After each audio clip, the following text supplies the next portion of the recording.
Everyone, की tax payers को assessment year 2025-26 से रिलेटेड इनकम टैक्स डिपार्टमेंट की तरफ से एक कॉमन एसएमएस रिसीव हो रहा है जिसमें रिफंड के बारे में बात की गई है।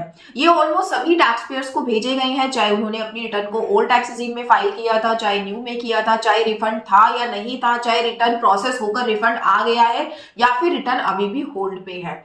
ऑलमोस्ट सभी टैक्स पेयर्स को ये एसएमएस देखने को मिल रही हैं। इन एसएमएस के अंदर दो बातों के बारे में बात की गई है, एक है आपके रिफंड के बारे में, दूसरा है रिवाइज रिटर्न के बारे में। सबसे पहले मैं आपको इन एसएमएस का रीजन बता देती हूँ। एसएमएस सेंड करने के पीछे जो डिपार्टमेंट का मोटिव है वो ये है कि आपकी जो इनकम टैक्स की रिटर्न असेसमेंट ईयर 2025-26 की है उसको रिवाइज करने का लास्ट डेट है 31 दिसंबर 25। अगर आपकी रिटर्न में कोई मिस्टेक है, आपने गलती से गलत रिफंड क्लेम कर लिया है, तो आप अपनी रिटर्न को रिवाइज कर लीजिए 31 दिसंबर से पहले, अदरवाइज आप इस रिटर्न को रिवाइज नहीं कर पाएंगे।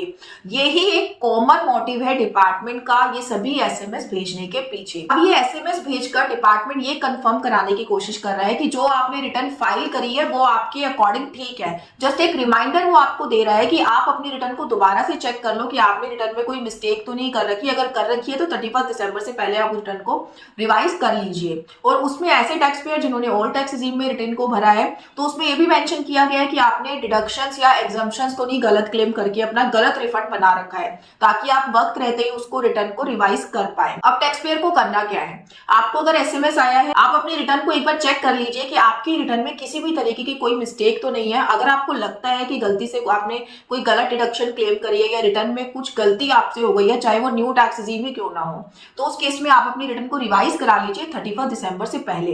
31 दिसंबर के बाद भी आप इस रिटर्न पे काम कर सकते हैं, बट आप उस केस में रिवाइज नहीं कर पाएंगे, आपको आईटीआर जो फाइल करनी पड़ेगी। और आईटीआर जो जब हम फाइल करते हैं तो उस केस में आप ना तो अपना कोई रिफंड क्लेम कर सकते हैं और ना ही अगर आपकी कोई टैक्स लायबिलिटी कम बन रही है तो उस केस में आप उस रिटर्न को प्रोसेस करा पाएंगे।